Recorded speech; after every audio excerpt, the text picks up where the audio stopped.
여러분, 혼례날 만큼 여자 인생에서 중요한 날이 또 있겠습니까? 그런데 말입니다.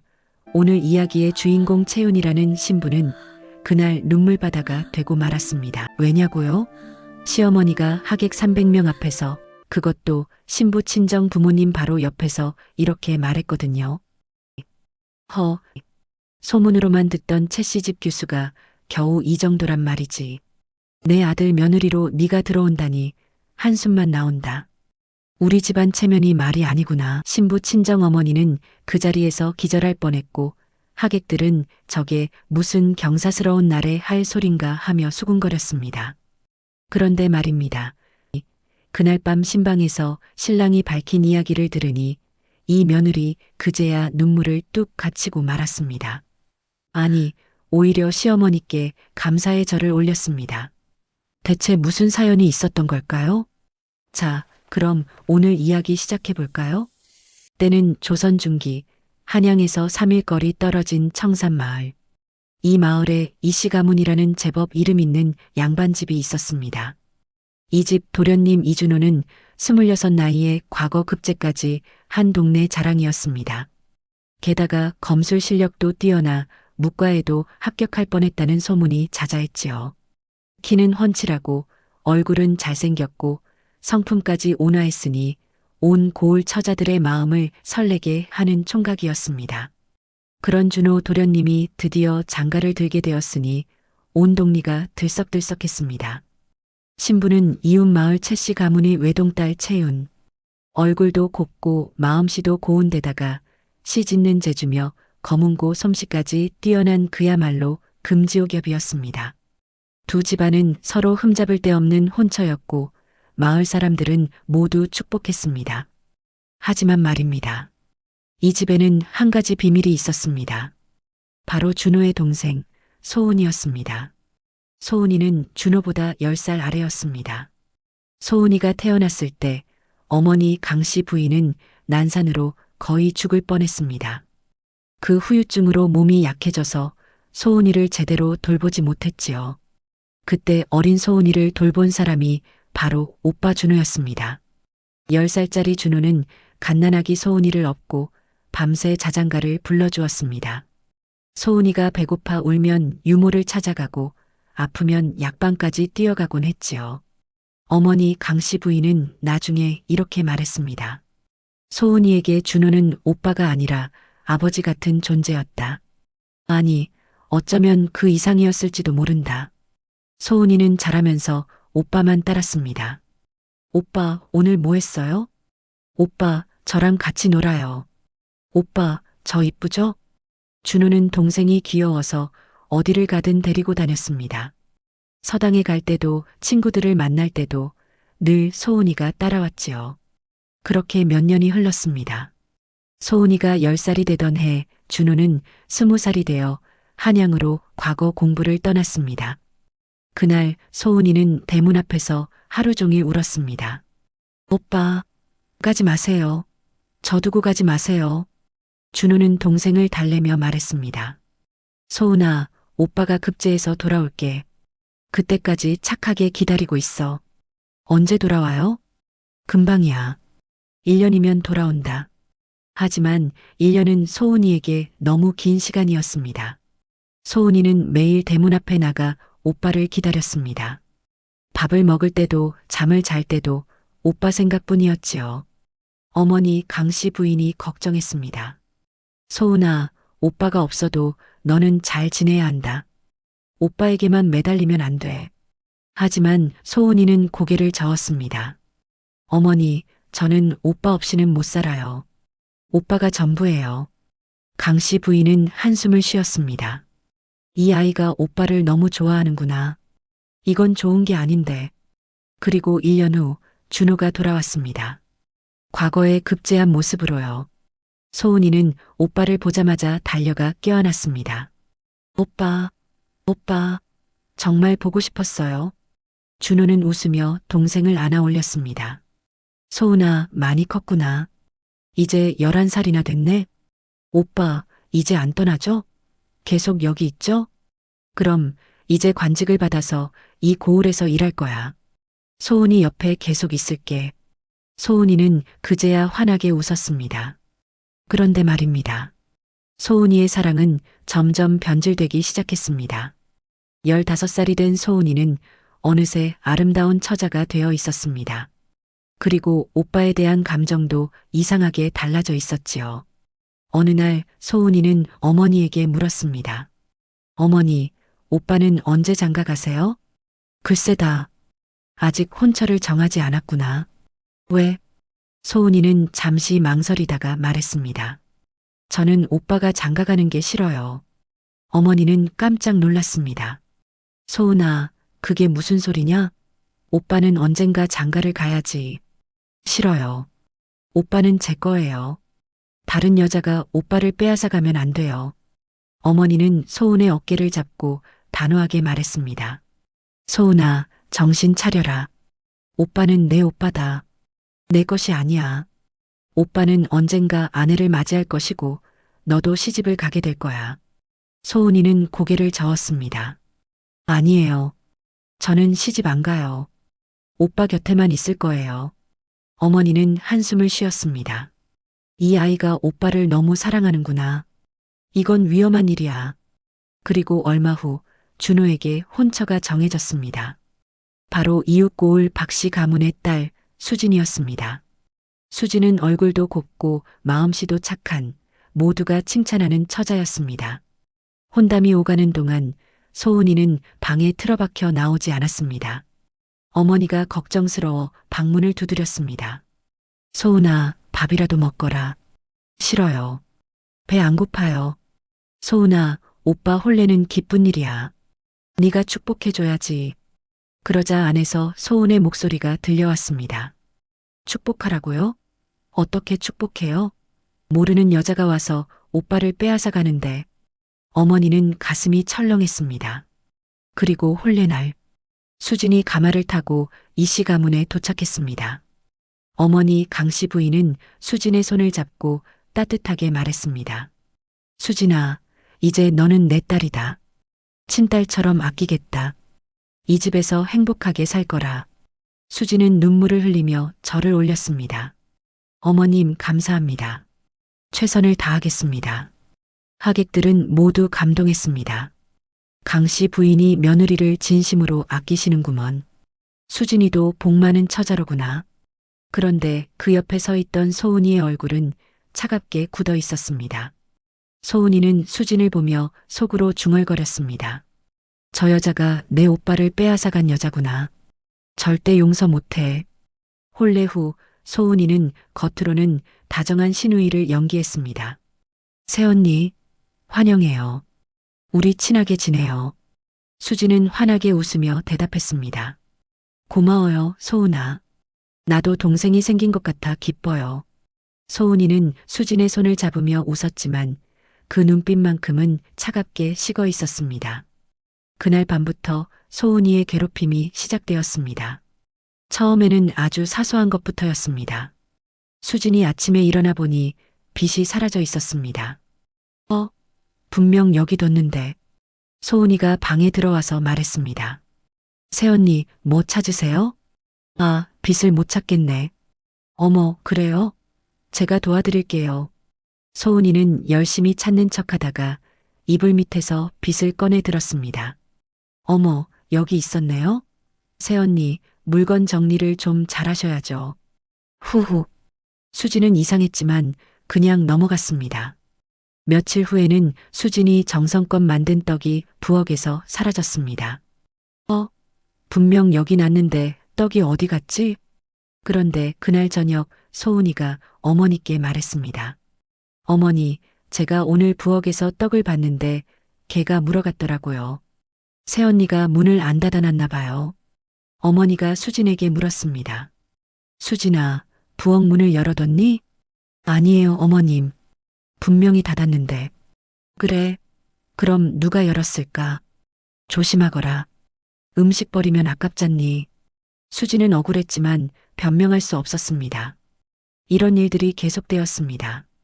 수진의 옷에 먹물이 묻어 있고 어머니 앞에서 소은이가 말합니다. 어머, 새언니. 옷에 먹물이 왜 묻었어요? 조심성이 없으시네요. 수진이 정성껏 차린 밥상에 소금이 잔뜩 들어가 있고 소은이가 안타까운 척합니다. 새언니, 아직 우리 집 입맛을 모르시나 봐요. 괜찮아요. 제가 가르쳐 드릴게요. 수진은 점점 지쳐갔습니다. 그리고 가장 견디기 힘든 건 밤이었습니다. 매일 밤 소은이는 신방문 앞에 와서 속삭였습니다. 새언니, 잘 주무세요? 후후후. 처음에는 그냥 인사인 줄 알았습니다. 하지만 밤이 깊어질수록 소은의 속삭임은 점점 무서워졌습니다. 새언니, 오빠랑 행복하세요? 오빠가 새언니를 사랑한대요? 그럴 리 없는데. 오빠는 원래 저만 사랑했거든요. 수지는 이불을 뒤집어 쓰고 떨었습니다. 새언니, 여기 생활이 힘드시죠? 당연해요. 새언니는 여기 어울리지 않으니까요. 오빠 곁에 있을 자격이 없어요. 수지는 남편 준호에게 말하려고 했습니다. 하지만 그때마다 소은이의 목소리가 들려왔습니다. 오빠, 새언니가 절 싫어하시나 봐요. 제가 뭘 잘못했는지 모르겠어요. 흑흑. 준호는 동생을 달래며 말했습니다. 수진, 소은이가 원래 예민해. 좀 이해해주면 안 될까? 수진은 아무 말도 하지 못했습니다. 어머니에게 말해볼까 했지만 소은이는 어머니 앞에서는 완벽한 착한 딸이었습니다. 어머니, 제가 오늘 새언니 방 청소도 해드렸어요. 새언니가 힘들어 하시는 것 같아서요. 그래, 우리 소은이 참 착하구나. 수지는 점점 고립되어 갔습니다. 한 달이 지나고 두 달이 지났습니다. 수지는 밥도 제대로 먹지 못했고 잠도 설쳤습니다. 매일 밤 들려오는 소은의 속삭임이 귓가에 맴돌았지요. 새언니, 언제까지 버티실 건가요? 전 새언니도 결국 못 버텼는데. 아, 맞다. 전 새언니는 없었죠. 후후후. 수지는 무서웠습니다. 전 새언니? 그게 무슨 뜻이지? 그리고 석 달째 되던 어느 날 새벽. 수지는 더 이상 견딜 수 없었습니다.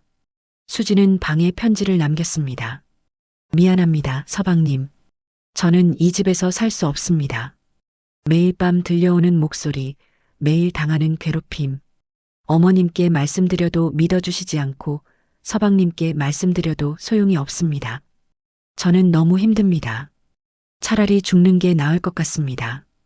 용서해 주세요. 그리고 수지는 조용히 우물로 향했습니다. 다음 날 아침, 하인이 우물가에서 수진의 신발을 발견했습니다. 아니, 이게...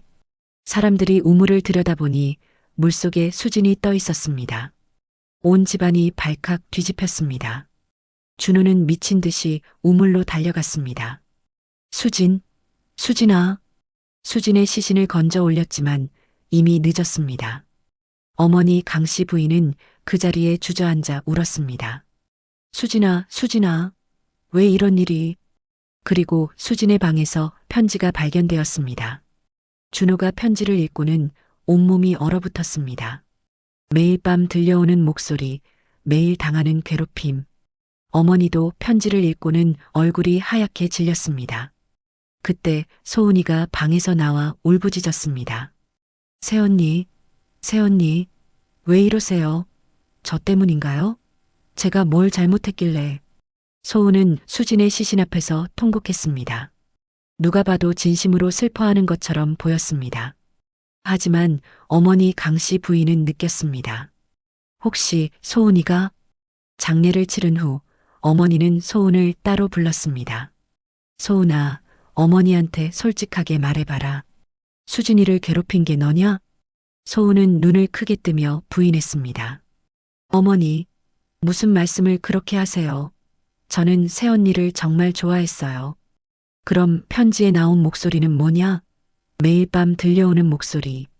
그건 제가 어떻게 알아요? 새언니가 예민하셔서 혼자 그렇게 느끼신 거 아닐까요? 어머니는 소은의 눈을 똑바로 쳐다봤습니다. 소은아, 어머니 눈을 봐라. 정말 네가 안 한 거냐? 소은은 잠시 어머니와 눈을 마주쳤습니다. 그리고 그 순간 소은의 입가에 아주 작은 미소가 스쳤습니다. 어머니는 그 미소를 놓치지 않았습니다. 소은아, 어머니가 소은의 어깨를 붙잡았습니다. 네가 했구나. 수진이를 죽인 게 너야. 그러자 소은의 표정이 싹 변했습니다. 더 이상 착한 딸의 모습이 아니었습니다. 차갑고 냉정한 얼굴로 변했지요. 네, 맞아요. 제가 했어요. 어머니는 숨이 막혔습니다. 왜 그런 짓을 했느냐? 소은이가 웃으며 말했습니다. 왜냐고요? 간단해요. 새언니가 미웠으니까요. 제 오빠를 빼앗아 갔으니까요. 소은아, 오빠는 내 오빠야. 내 것이 아니라고. 아니에요. 오빠는 제 거예요. 어렸을 때부터 저만 돌봐주셨잖아요. 저만 사랑하셨잖아요. 그런데 갑자기 모르는 여자가 와서 오빠를 빼앗아 갔어요. 용서할 수 없었어요. 소은의 눈에는 광기가 서려 있었습니다. 그래서 괴롭혔어요. 매일 밤 문 앞에서 속삭였어요. 새언니는 여기 어울리지 않아요. 떠나세요. 그랬더니 진짜 떠나더라고요. 우물 속으로. 어머니는 그 자리에서 소은의 뺨을 때렸습니다. 이 못된 것, 네가 어떻게 그럴 수가 있느냐. 하지만 소은은 뺨을 맞고도 웃었습니다. 후회 안 해요. 이제 오빠는 다시 저만 볼 거예요. 새언니는 없으니까요. 어머니는 소름이 돋았습니다. 이 아이가 완전히 미쳐 있구나. 어머니는 소은을 절에 보내려 했습니다. 하지만 준호가 말렸습니다. 어머니, 소은이도 제 동생입니다. 제가 어렸을 때부터 너무 귀여워한 게 문제였나 봅니다. 제 잘못이기도 해요. 한 번만 봐주십시오. 어머니는 고민했습니다. 딸을 완전히 버릴 수는 없었습니다.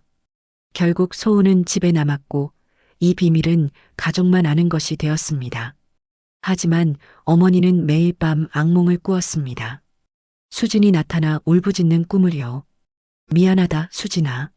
내가 내 딸을 너무 믿었다. 내 신호를 무시했다. 이 죄를 어떻게 씻으랴? 그렇게 3년이 흘렀습니다. 준호는 여전히 독신으로 지냈습니다. 수진의 죽음이 너무 충격적이어서 재혼할 생각을 하지 못했던 것이지요. 하지만 어머니는 생각이 달랐습니다. 준호에게 아내가 필요하다. 이번에는 절대 며느리를 지켜야 한다. 그리고 무엇보다 이번에는 소은이도 구해야 한다.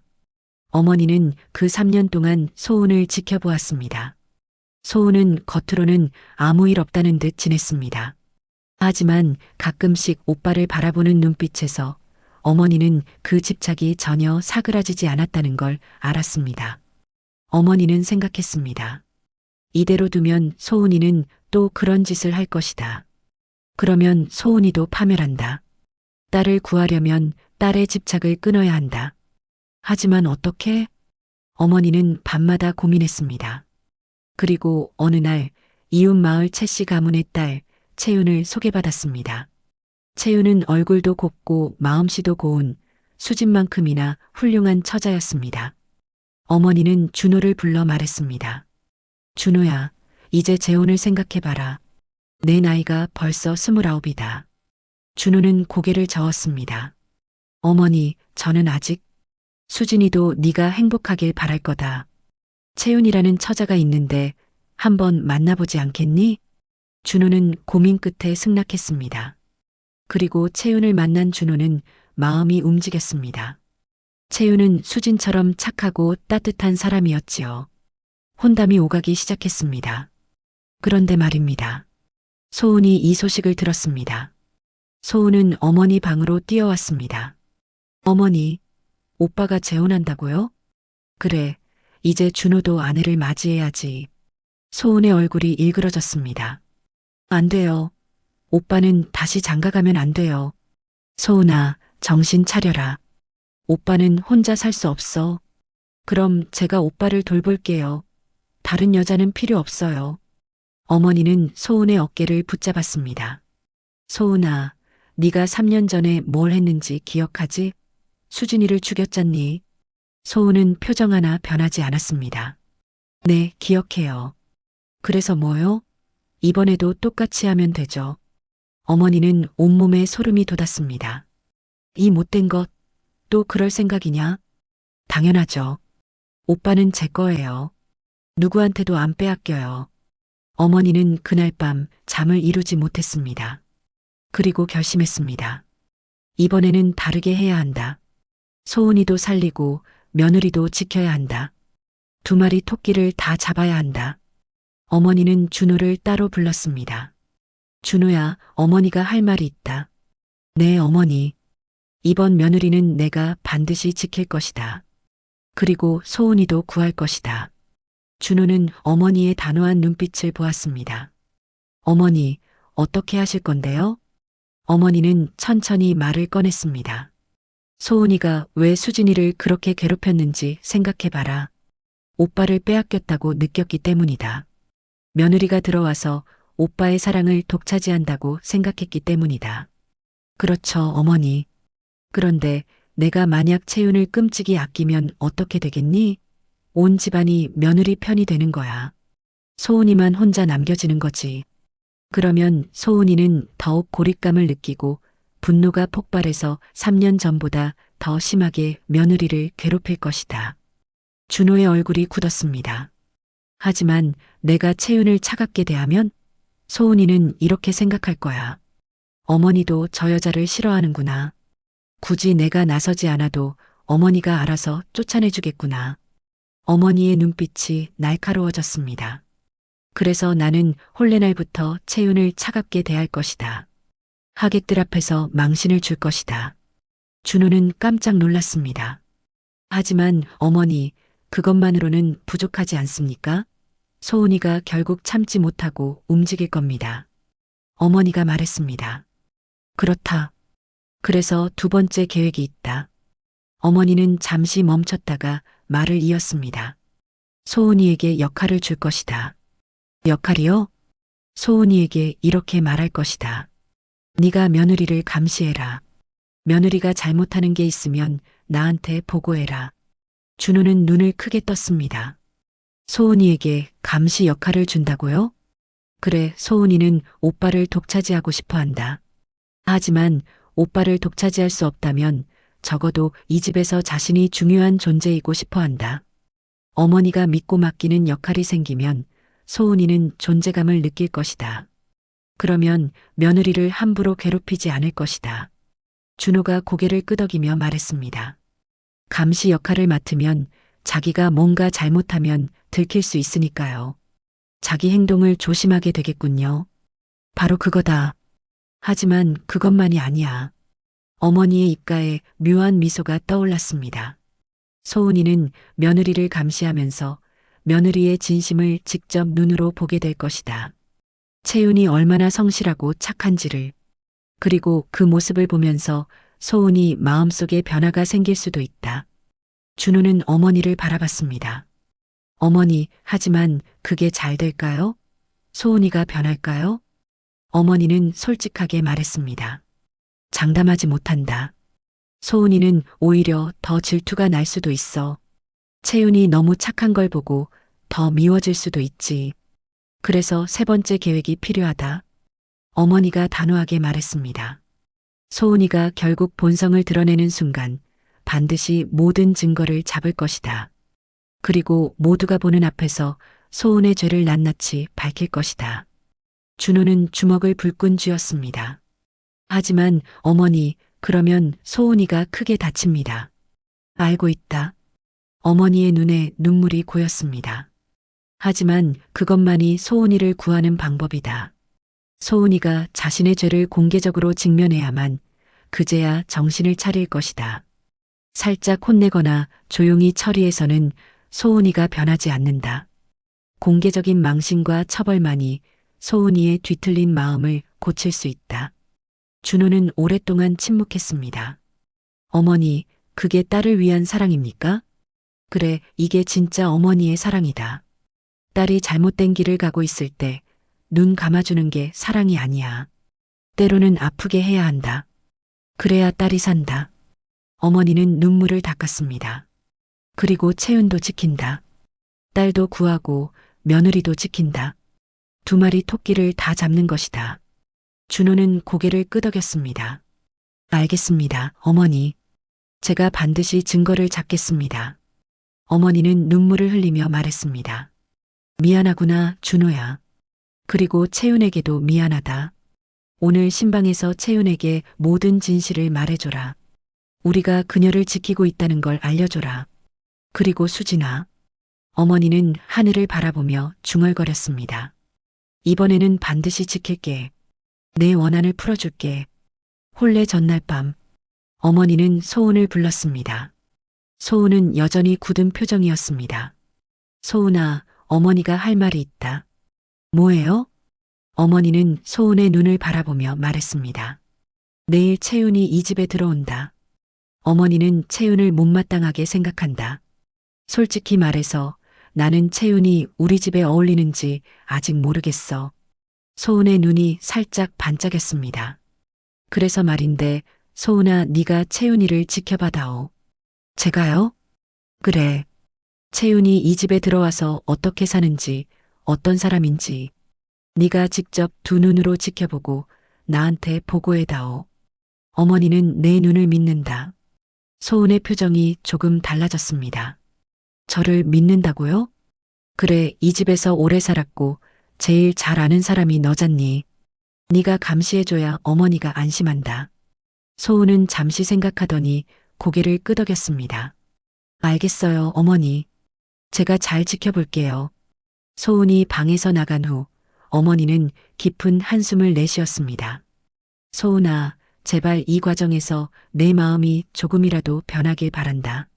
채윤의 착한 모습을 보고 내 마음속에 무언가가 깨어나길 바란다.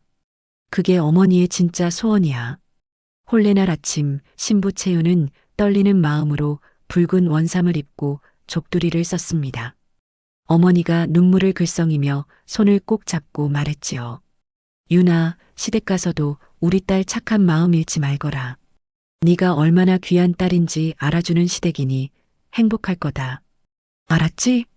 채윤은 고개를 끄덕였습니다. 한편 이 씨 가문에서는 어머니 강씨 부인이 거울 앞에 앉아 있었습니다. 어머니는 자신의 얼굴을 보며 중얼거렸습니다. 오늘부터 나는 악한 시어머니가 되어야 한다. 며느리를 미워하는 척해야 한다. 며느리가 우는 모습을 봐도 참아야 한다. 하지만 이것이 딸도 살리고 며느리도 지키는 길이다. 드디어 가마를 타고 도착한 시댁. 마당에는 하객들이 가득했습니다. 신부가 조심스럽게 대문을 들어서는데 갑자기 시어머니 강씨 부인이 앞을 가로막았습니다. 잠깐. 모든 이들의 시선이 시어머니에게로 쏠렸습니다. 강씨 부인은 신부 채윤을 머리끝부터 발끝까지 천천히 훑어보더니 코웃음을 치며 이렇게 말했습니다. 소문으로만 듣던 채씨집 규수가 겨우 이 정도란 말이지. 키도 작고 손도 곱지 않고 내 아들 며느리로 네가 들어온다니 한숨만 나온다. 우리 집안 체면이 말이 아니구나. 앞으로 고생 좀 하겠어. 신부 친정어머니의 얼굴이 새파랗게 질렸습니다. 친정아버지는 주먹을 불끈 쥐었습니다. 신부 채윤은 족두리 아래로 눈물이 주르르 흘러내렸습니다. 그런데 바로 그 순간 채윤은 보았습니다. 시어머니의 눈에 아주 잠깐 눈물이 고이는 것을요. 그리고 그것을 억지로 삼키는 것을요. 채윤은 고개를 갸웃했습니다. 이상하다. 저 눈물은 뭐지? 그때 시누이 소은이가 다가왔습니다. 새언니, 어머니 원래 저러세요. 너무 신경 쓰지 마세요. 후후. 그런데 채윤은 느꼈습니다. 소은의 위로가 진심이 아니라는 것을, 그 눈빛 속에 묘한 기쁨이 섞여 있다는 것을요. 채윤은 고개를 숙인 채 신방으로 들어갔습니다.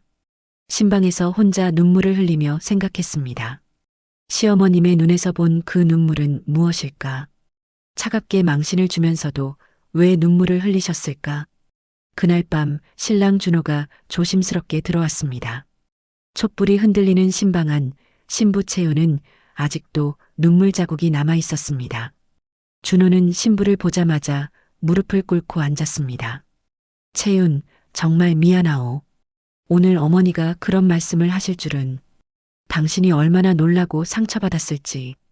채윤은 고개를 들지 못한 채 울먹이며 물었습니다. 저를 미워하시는 건가요? 제가 뭘 잘못했기에. 준호는 신부의 손을 두 손으로 꼭 잡았습니다.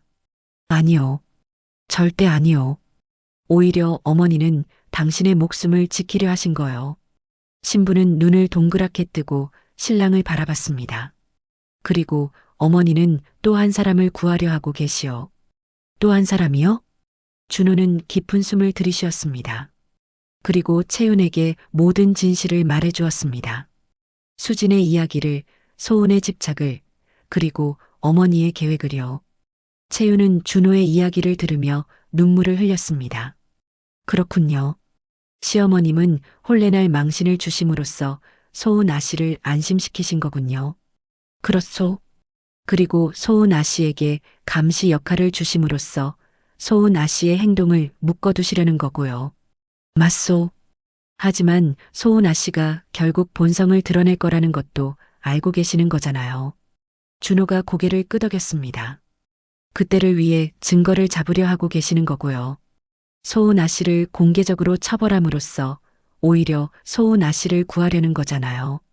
채윤은 눈물을 닦으며 말했습니다. 저는 오늘 시어머님을 오해했어요. 하지만 이제 알겠어요. 그 차가운 말 속에 얼마나 뜨거운 마음이 숨어 있었는지. 준호가 채윤의 눈물을 닦아주었습니다. 채윤, 당신이 많이 힘들 것이오. 당분간은 소은이의 감시를 받아야 하고 어머니의 차가운 대접도 견뎌야 하오. 하지만 우리는 당신을 지키고 있어. 채윤은 고개를 끄덕였습니다. 알겠어요, 서방님. 저도 힘을 보태겠습니다. 소은 아씨에게 제 진심을 보여드리겠습니다. 어쩌면 시어머님의 바람처럼 소은 아씨의 마음이 조금은 변할 수도 있지 않을까요? 바로 그때였습니다. 신방 문 밖에서 소은의 목소리가 들려왔습니다. 새언니, 잘 자고 계세요? 후후후. 준호와 채윤은 숨을 죽였습니다. 오늘 어머니한테 혼났죠? 괜찮아요. 저도 처음엔 놀랐어요. 소은의 목소리가 점점 낮아졌습니다. 근데 말이에요, 새언니. 여기가 그렇게 좋으세요? 전 새언니도 여기서 행복하지 못했는데. 어차피 곧 알게 될 테니까. 후후후.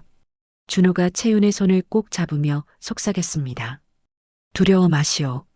우리는 이미 준비를 해두었소. 그날 밤이 지나고 이튿날 아침, 소은은 어머니에게 받은 임무를 수행하기 시작했습니다. 채윤이 부엌에서 아침을 준비하는 모습을 지켜보았습니다. 채윤은 새벽같이 일어나 쌀을 씻고 국을 끓이고 반찬을 준비했습니다. 손이 얼어붙을 만큼 차가운 물에도 투정 하나 없이요. 소은은 팔짱을 끼고 지켜보았습니다. 열심히 하는 척하는 거겠지. 처음에는 다들 저렇게 열심히 해. 수진 새언니도 처음엔 저랬으니까. 채윤이 소은을 발견하고 환하게 웃었습니다. 소은 아씨, 아침 일찍 일어나셨네요. 혹시 좋아하시는 반찬 있으세요? 제가 만들어 드릴게요. 소은은 차갑게 말했습니다. 됐어요.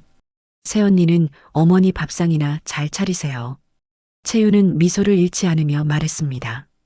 그래도 말씀해 주세요. 저는 소은 아씨가 맛있게 드셨으면 좋겠어요. 소은은 코웃음을 쳤습니다. 비위 맞추려는 거잖아. 하지만 며칠이 지나도 채윤은 한결같았습니다. 비 오는 날 소은이 빨래를 걷지 않고 있을 때 채윤이 대신 걷어다 주었습니다. 소은 아씨, 빨래 젖을 것 같아서 제가 걷어뒀어요. 소은은 아무 말도 하지 않았습니다. 하지만 속으로는 흠칫했습니다. 어느 날 저녁 소은이 방에서 혼자 울고 있을 때였습니다. 오빠가 채윤과 함께 걸어가는 모습을 창문으로 보고 질투가 폭발한 것이지요. 채윤이 문 앞에서 노크를 했습니다. 소은 아씨, 안에 계세요? 제가 간식을 만들었는데 같이 드실래요? 소은은 대답하지 않았습니다. 채윤이 조심스럽게 말했습니다. 소은 아씨, 저는 소은 아씨의 마음을 다 알 수는 없어요. 하지만 하나만 말씀드려도 될까요? 소은은 여전히 대답하지 않았습니다. 채윤이 계속 말했습니다. 저는 소은 아씨의 오빠를 빼앗으러 온 게 아니에요. 저는 그저 이 집의 일원이 되고 싶을 뿐이에요. 소은 아씨도 어머님도 서방님도 모두 소중하게 생각하고 싶어요. 소은은 이불을 뒤집었으며 중얼거렸습니다. 거짓말. 다 거짓말이야. 오빠를 빼앗아가면서 착한 척하는 거야. 하지만 그날 밤 소은은 이상하게 잠이 오지 않았습니다. 채윤의 목소리가 자꾸만 귓가에 맴돌았습니다. 저는 소은 아씨의 오빠를 빼앗으러 온 게 아니에요. 그렇게 보름이 지났습니다. 소은은 채윤을 감시하며 보고서를 만들었습니다. 하지만 채윤의 흠을 잡기가 쉽지 않았습니다. 새벽같이 일어나 부지런히 일하고 시어머니에게 공손하고 하인들에게도 친절했습니다. 어머니에게 보고를 드릴 때마다 소은은 점점 답답해졌습니다. 어머니, 새언니는 아직 특별히 잘못한 게 없어요. 그래, 좀 더 지켜봐라. 소은은 어머니의 말에 이상한 느낌을 받았습니다. 어머니가 채윤의 잘못을 찾길 바라는 건지 아니면 잘못이 없길 바라는 건지 도통 모르겠어. 그러던 어느 날 소은은 마당에서 오빠 준호와 채윤이 함께 거문고를 연주하는 모습을 보았습니다. 채윤이 거문고를 타고 준호가 옆에서 악보를 넘겨주며 웃고 있었습니다. 준호의 눈빛이 채윤을 향해 따뜻하게 빛나고 있었습니다. 그 눈빛, 3년 전 수진을 바라보던 눈빛과 똑같았습니다. 소은의 가슴이 쿵 내려앉았습니다. 그리고 온몸에 불이 붙는 것 같았습니다. 오빠가 저 여자를 사랑하고 있구나. 진짜로. 소은의 손이 부들부들 떨렸습니다. 며칠 뒤 소은은 더 이상 참을 수 없었습니다. 어머니가 믿고 감시 역할을 맡겼지만 소은의 뒤틀린 집착은 그것으로 해결될 수 없었습니다. 채윤이 이 집에서 행복하게 사는 것, 오빠와 사랑을 나누는 것, 그 모습 자체를 견딜 수 없었습니다. 밤마다 잠이 오지 않았습니다. 채윤을 지켜볼수록 더 미웠습니다. 착하면 착할수록 더 미웠습니다. 오빠가 사랑할수록 더 미웠습니다. 소은은 마침내 결심했습니다. 어머니가 믿어주시든 말든 이번에도 끝내야 해. 오빠는 내 거야. 절대 빼앗길 수 없어. 그리고 마을 원님의 칠순 생신잔치가 있는 날이 다가왔습니다. 온 마을 양반들, 한양에서 온 고관대작들까지 모이는 큰 잔치였지요. 시어머니 강씨 부인은 며느리 채윤을 불렀습니다. 채윤아, 오늘 잔치에 가져갈 떡을 네가 만들거라. 채윤은 고개를 숙였습니다. 네, 어머님. 이번 잔치에는 한양 양반들까지 온다. 우리 집안 체면이 달린 일이니 정성껏 만들어라. 소은이 옆에서 말했습니다. 새언니가 떡을 만들어요? 어머니, 차라리 제가. 아니다. 며느리가 할 것이다. 소은은 입을 다물었습니다. 하지만 눈빛이 달라졌습니다. 좋아. 이번 기회에 확실하게 끝내주지. 채윤은 이틀 동안 밤을 새워가며 정성껏 떡을 만들었습니다. 새벽에 일어나 쌀을 골라내고 팥을 곱게 갈고 꿀을 넣고 정성을 다했습니다. 준호가 옆에서 말했습니다. 채윤, 소은이가 반드시 음모를 꾸밀 거요. 조심하시오. 알고 있어요, 서방님. 하지만 증거를 잡으려면 소은 아씨가 움직이게 해야 하잖아요. 채윤은 의연하게 웃었습니다.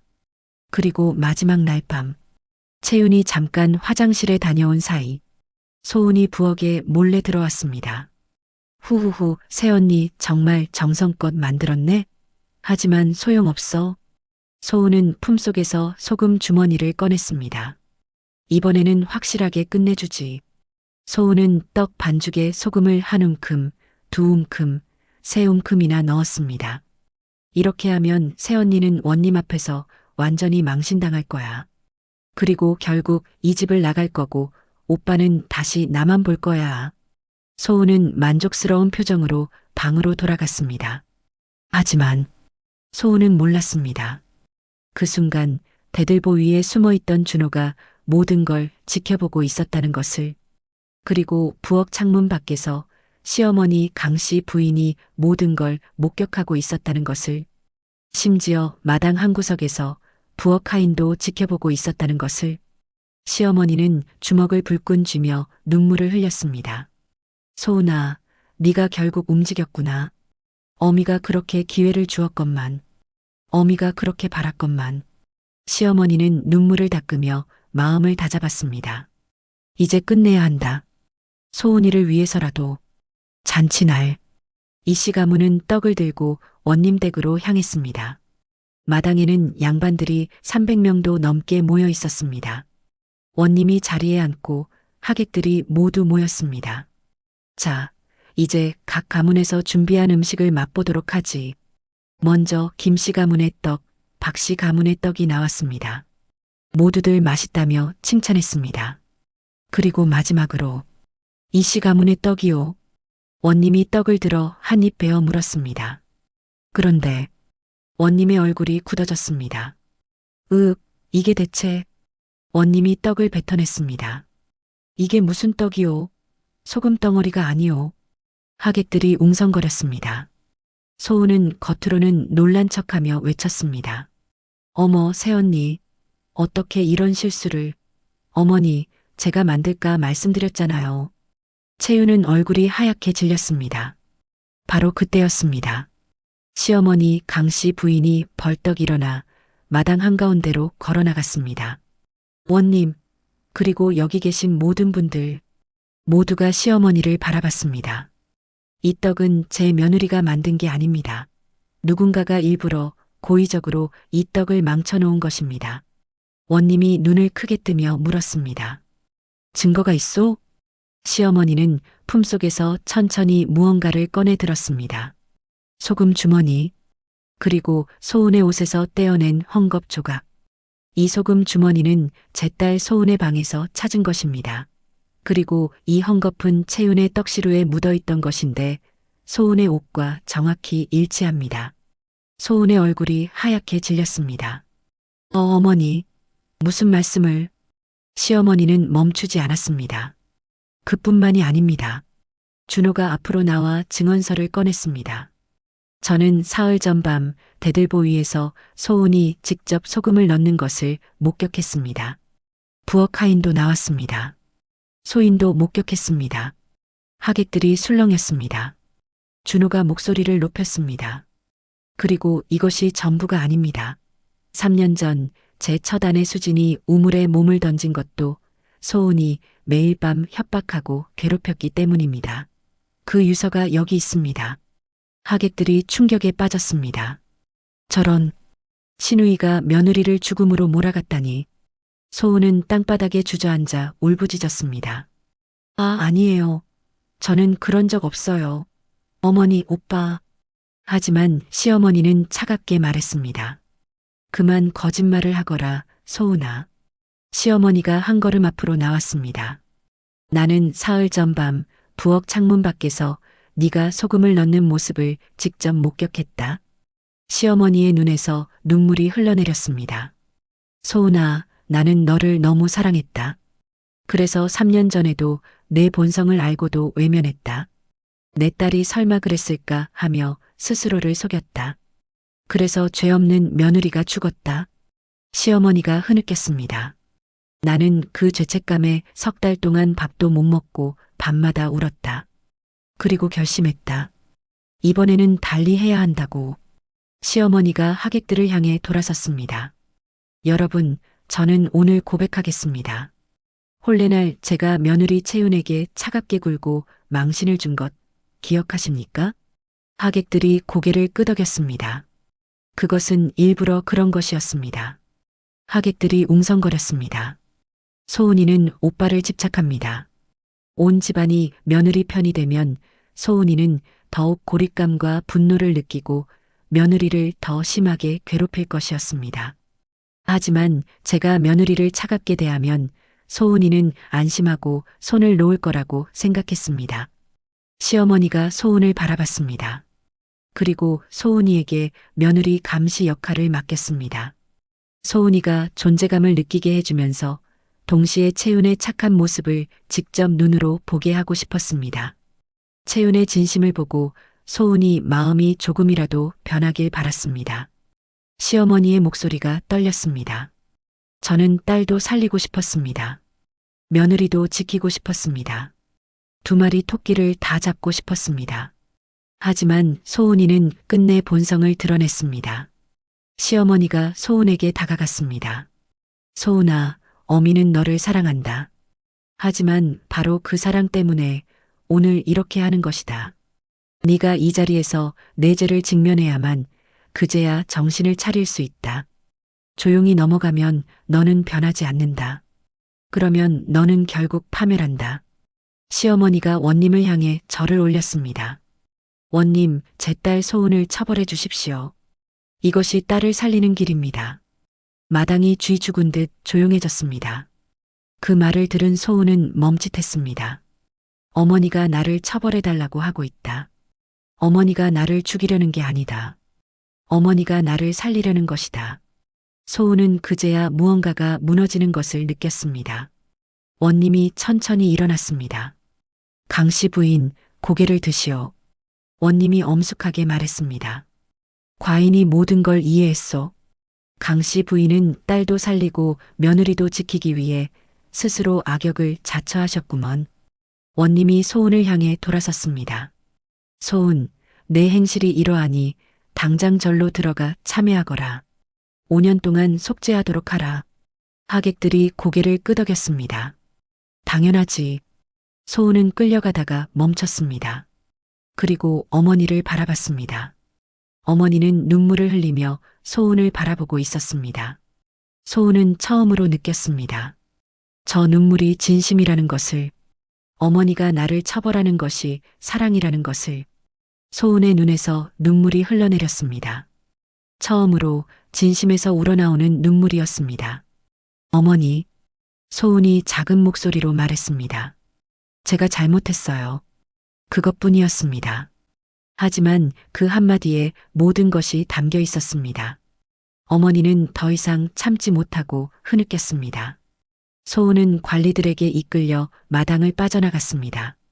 하객들은 모두 눈물을 흘렸습니다. 강씨 부인이 정말 지혜로우시구먼. 딸도 살리고 며느리도 지키기 위해 저런 결단을 하시다니. 저런 어머니를 만난 며느리가 복이 많구먼. 시어머니는 채윤에게 다가와 그녀의 손을 꼭 잡았습니다. 채윤아, 미안하구나. 홀레날 그런 말을 해서. 하객들 앞에서 망신을 주어서.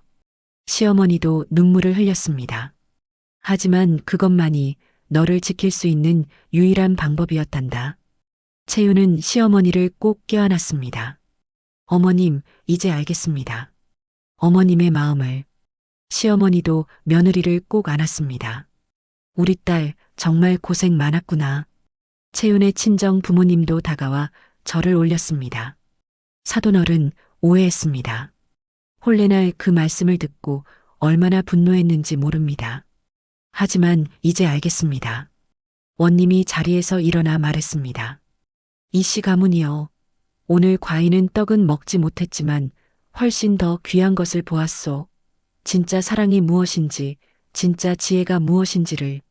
하객들이 모두 박수를 쳤습니다. 그로부터 시간이 흘렀습니다. 이씨 가문에는 진짜 평화가 찾아왔습니다. 시어머니는 더 이상 차갑게 굴지 않았습니다. 오히려 매일 채윤의 손을 잡고 우리 딸하며 다정하게 대했지요. 이듬해 봄 채윤은 예쁜 아들을 낳았습니다. 시어머니 강씨 부인은 손주를 안고 흐뭇하게 웃으셨습니다. 채윤아, 네가 우리 집에 와줘서 정말 고맙구나. 너는 이 집의 빛이야. 채윤도 환하게 웃었습니다. 어머님, 저야말로 세상에서 가장 훌륭하신 어머님을 만나 복을 받았습니다. 그렇게 5년이 흘렀습니다. 어느 날 대문 앞에 한 여인이 나타났습니다. 머리를 깎고 승복을 입은 여인이었습니다. 바로 소은이었습니다. 소은은 완전히 달라져 있었습니다. 눈빛은 맑아졌고 표정은 평화로워 보였습니다. 소은은 채윤 앞에 무릎을 꿇었습니다. 새언니, 정말 미안했어요. 제가 너무 어리석었어요. 소은이 눈물을 흘렸습니다. 5년 동안 절에서 매일 참회했어요. 그리고 깨달았어요. 진짜 사랑은 독차지하는 게 아니라 함께 나누는 거라는 걸요. 오빠를 사랑하는 마음이 잘못된 게 아니었어요. 하지만 그 사랑을 표현하는 방식이 완전히 잘못됐어요. 채윤은 소은의 손을 꼭 잡아주었습니다. 이제 다시 시작해요. 우리 진짜 가족이 되어요. 저는 당신을 용서해요. 소은은 울먹이며 말했습니다. 새언니, 고맙습니다. 그리고 소은은 어머니에게 다가가 무릎을 꿇었습니다. 어머니, 그날 저를 처벌해 달라고 하셨을 때 처음에는 정말 원망했어요. 하지만 절에서 시간이 지나며 알게 됐어요. 그것이 진짜 사랑이었다는 걸요. 어머니는 소은을 꼭 안아주었습니다. 소은아, 고생했다. 이제 돌아왔으니 됐다. 어느 날 저녁 5살이 된 조카가 할머니에게 물었습니다. 할머니는 왜 어머니를 홀레날에 혼냈어요? 강씨 부인이 웃으며 손주를 안아 올렸습니다. 그건 말이야, 할머니가 내 어머니를 정말 많이 사랑했기 때문이란다. 혼내는 게 사랑이에요? 때로는 그렇단다. 그리고 또 있어. 할머니는 고모도 사랑했거든. 고모가 잘못된 길을 가고 있을 때 그냥 눈 감아주는 것보다 아프더라도 바로잡아주는 게 진짜 사랑이란다. 조카가 고개를 끄덕였습니다. 저도 커서 할머니처럼 지혜로운 사람이 될래요. 모두가 웃었습니다. 여러분, 사람의 마음이란 겉으로 보이는 것만이 전부가 아닙니다. 오늘 이야기에는 3종류의 사랑이 있었습니다. 첫 번째는 소은의 사랑. 오빠를 독차지하려는 뒤틀린 사랑이었습니다. 하지만 그 사랑의 뿌리는 어린 시절 오빠에게 받은 따뜻한 돌봄에서 시작된 것이었습니다. 잘못된 방향으로 자라버린 사랑이었지요. 두 번째는 채윤의 사랑. 미움받으면서도 진심을 잃지 않은 묵묵한 사랑이었습니다. 그리고 세 번째는 어머니 강씨 부인의 사랑. 딸도 살리고 며느리도 지키기 위해 스스로 악역을 자처한 사랑이었습니다.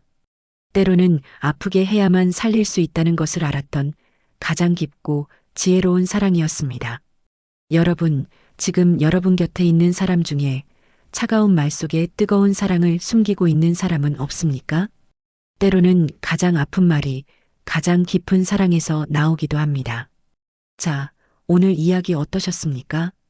오늘 이야기가 마음에 드셨다면 좋아요 버튼 꾹 눌러주시고 구독과 알림 설정도 부탁드립니다. 댓글로 여러분의 이야기도 들려주세요. 여러분은 어떤 순간에 진짜 사랑을 느끼셨나요? 다음에도 더 재미있고 감동적인 이야기로 여러분을 찾아뵙겠습니다. 오늘도 좋은 하루 보내세요. 안녕히 계세요.